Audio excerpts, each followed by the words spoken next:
We're the Gallivanting Gingers, and we'd like to welcome you to our channel. Today we're headed to Ketner's Mill Old Country Fair in Whitwell, Tennessee. This is our first time visiting while the fair is going on. Here's what their website says. Ketner's Mill Country Arts and Craft Fair is 2 days packed with unique arts and crafts, delicious Southern-style food, live music, and activities for the whole family. Step back in time to see the old mill churn out freshly ground cornmeal, pet farm animals, and see blacksmith, woodworkers, and others demonstrate their craft. It costs $7 cash to get in. Children 12 and under are free. The address is 658 Ketner Mill Lane in Whitwell, Tennessee. And this is October 15th, so the fair goes on today and tomorrow. I've been here before when it was nice and quiet and we were the only ones here. Today is going to be quite different. It is a beautiful drive through the Sequatchie Valley to get to the mill. I did not expect it to be as crowded as it was, but my husband later informed me that Ketner's Mill Fair is one of the biggest events of the year in this area of Tennessee.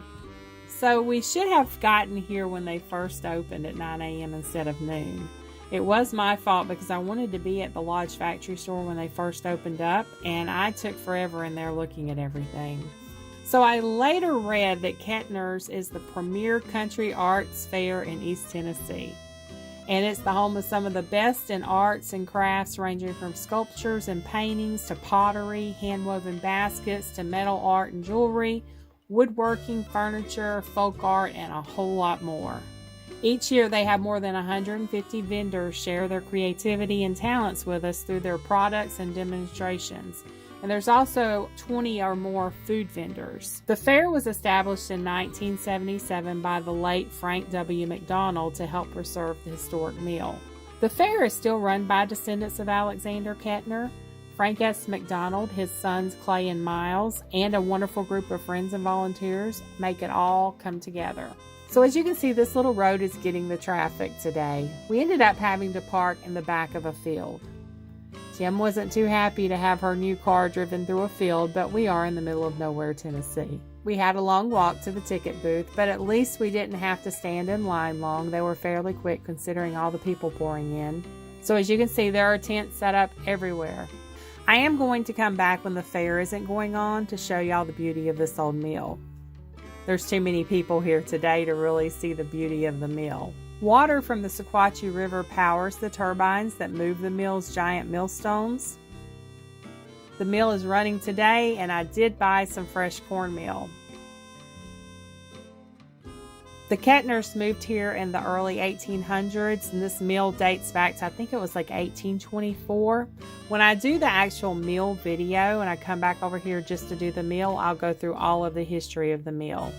As far as the country fair, there are plenty of food choices, as well as crafts and arts and all kinds of stuff out here.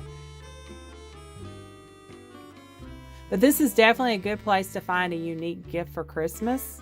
There's something for everyone, although the only thing I bought was cornmeal. Kim did buy some books from a local Christian author.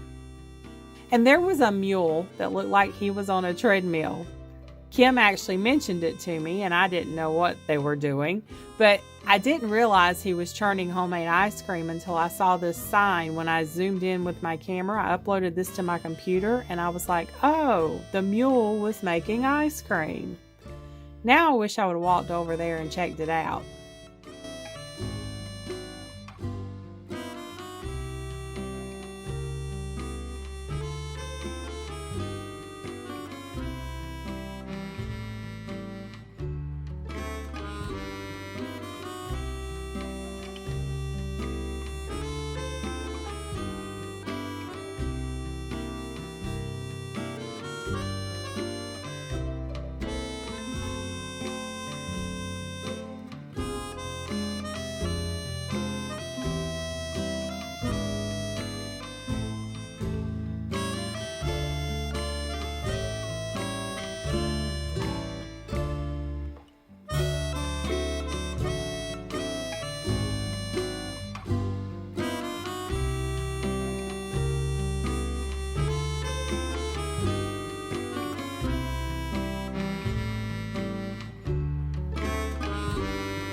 Well, that's just a brief overview of the Arts and Crafts Fair. There's a whole lot more to it than what I'm showing you in this video. It was just so crowded, it was difficult to get good video. Thanks for stopping by. Stay tuned next week for another restaurant review. And don't forget to check back for more videos as we continue recording history, one road trip at a time.